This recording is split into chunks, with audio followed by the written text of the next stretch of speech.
NPR, 15th of July 2023, Fragile Cargo details the struggle to protect China's Forbidden City artifacts from conflict. The Kuomintang, KMT, was the only Chinese army resisting the Japanese.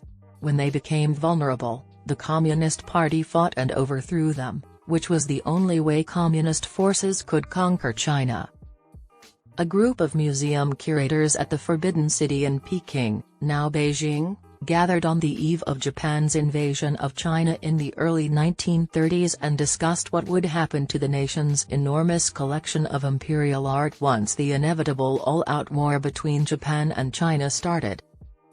The answer to that query set off a 16-year odyssey that included both World War II and the Sino-Japanese War. As the conflict dragged on, almost 20,000 cases of imperial artwork were moved around China. The curators transported the painting using trucks, steamships, trains, and even bamboo rafts to avoid drawing the notice of Japanese soldiers. Fragile Cargo, The World War II Race to Save the Treasures of China's Forbidden City, a book by journalist Adam Brooks, is about this period of modern Chinese history, poorly recognized outside Asia. In an interview with NPR, he discussed how he first learned about the people who saved the artifacts from the Forbidden City and thought about how little the West knew about China during the Second World War. How did you discover this chapter of Chinese history from the 20th century? What compelled you to relate this story, specifically? People in the People's Republic of China and Taiwan are somewhat familiar with the tale of the imperial art collections and their incredible journey during World War II. There are several flimsy representations of it. For my part, curators at the Palace Museum in Taipei, who frequently discuss it during guided tours, are how I first learned about it more than 10 years ago. I was surprised by the narrative. Even after covering China for many years and keeping an eye on the country, I had never heard of the curators who packed tens of thousands of wooden cases full of priceless artwork and traveled thousands of miles through war-torn China while constantly bombed by the Japanese. What a remarkable tale! A quick search revealed few English-language references to this history. A little further investigation found that fresh primary sources were continuously emerging in Chinese, which vividly brought the story to life with a wealth of specific information about the lives of the curators engaged and details on managing the project's funds. Fragile Cargo is the outcome of attempting a complete telling in English using those fresh sources at the right time. In your novel, Ma Heng, the protagonist of this voyage, is portrayed as a hero. What can you tell us about this man? How important is he? Is he still as popular in mainland China as he was in Taiwan? Ma Heng is a mysterious figure. Although he is difficult to comprehend, I have tried to do so because he is essential to understanding the entire narrative.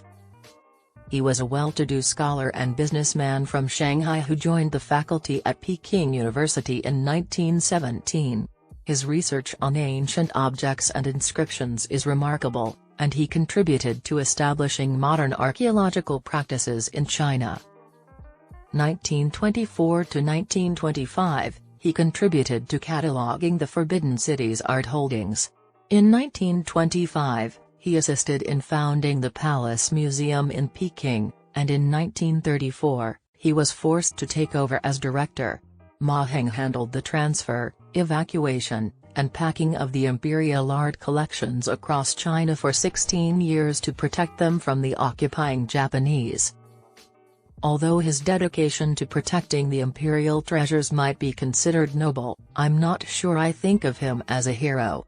He was a reserved, contemplative guy, and I believe that overseeing the museum during World War II, with all of the risks and strains that came with it, was a heavy load he never desired. As I write in the book, his life is full of tragic ironies, especially in his later years.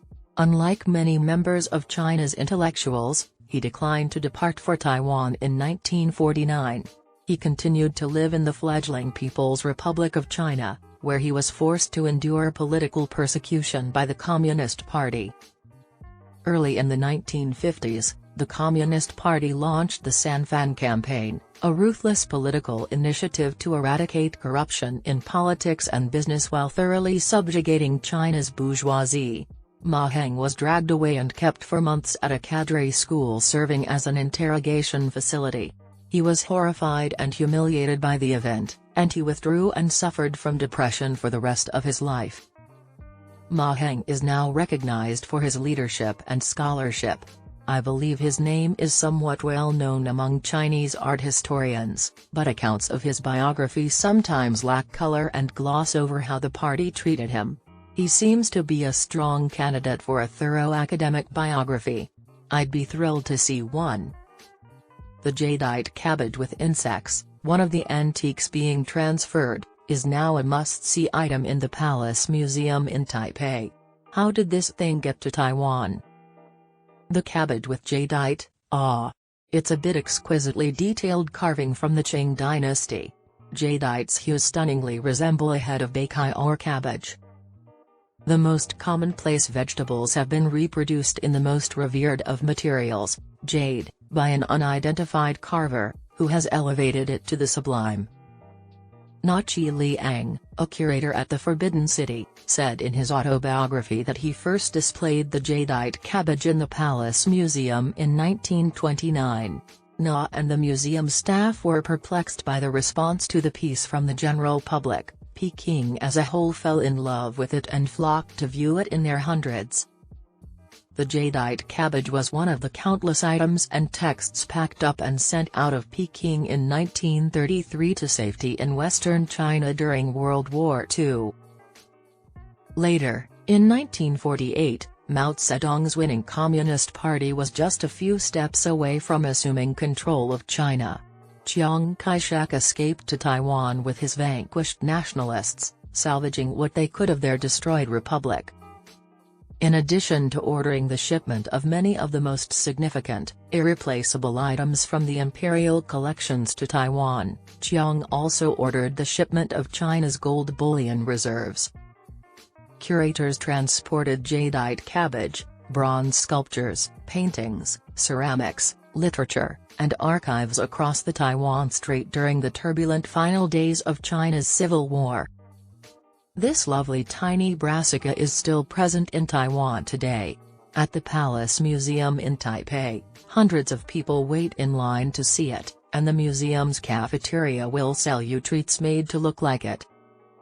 This tale is also a World War II one. Although China played a significant role in the Asia-Pacific theater of World War II, it is less well recognized in Anglophone literature and culture than in events like the Normandy landings. How come? In the Anglophone world, I firmly believe that our knowledge of China's Second World War is scant and incomplete. We tend to ignore accounts of the war that deviate from a collection of highly polished, frequently repeated narratives that emphasize the American and European experiences and contribute to our romantic notions of ourselves. The battles for Shanghai and Changsha, the Japanese Army's use of chemical and biological weapons, or the fact that Chinese troops bravely fought alongside Americans, Indians, and British soldiers in Burma are much less likely to be known to Americans than Pearl Harbor, the Normandy landings, and Guadalcanal. Despite the crucial role Japan's invasion of China played in escalating tensions and sparking World War II, China's war is frequently left out of discussions of the conflict. Up to 20 million Chinese citizens perished during World War II. The Republic of China, led by the problematic Chiang Kai-shek, was the only country in East Asia to resist Japan, and it did so under the most improbable and terrible conditions. In recent years, historians have produced some outstanding work on China's war, and many have made great efforts to present it in English for the general reader. Books like Chronometer's China's War with Japan, Peter Harmson's Shanghai 1937, Stalingrad on the Yangtze, Robert Bickers's Out of China, Hans van de Ven's China at War, and many others give us a deep understanding of what transpired. These histories can broaden our perspectives and help us understand who was affected by the Second World War and what it entailed. Today, many people in China are still familiar with the 1930s Japanese invasion. Did authoring this book give you a new perspective on how the conflict influenced how the Chinese view their history and how Chinese leaders utilize accounts to explain their country's position in the modern world? My awareness of how China's history is written and rewritten to suit the needs of the writers has probably deepened as a result of working on Fragile Cargo. Under the direction of Chiang Kai-shek and his Nationalist Party, the KMT, the soldiers of the Republic of China fought a significant portion of China's war against Japan. Mao's Communist Party, however, created its military narrative after assuming power in 1949. In the account accepted by the party, the Chinese Communist Party led and prevailed in the conflict with Japan. Old nationalist troops were intimidated, suppressed, and even punished for speaking out about the war.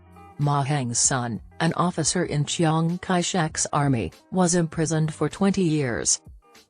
Then, in the 1990s and 2000s, academic work both inside and outside of China started to rewrite the history of world military too, focusing once more on the excellent army effort made by Chiang Kai-shek and the KMT and assessing the extent to which the Communist Party contributed to the victory.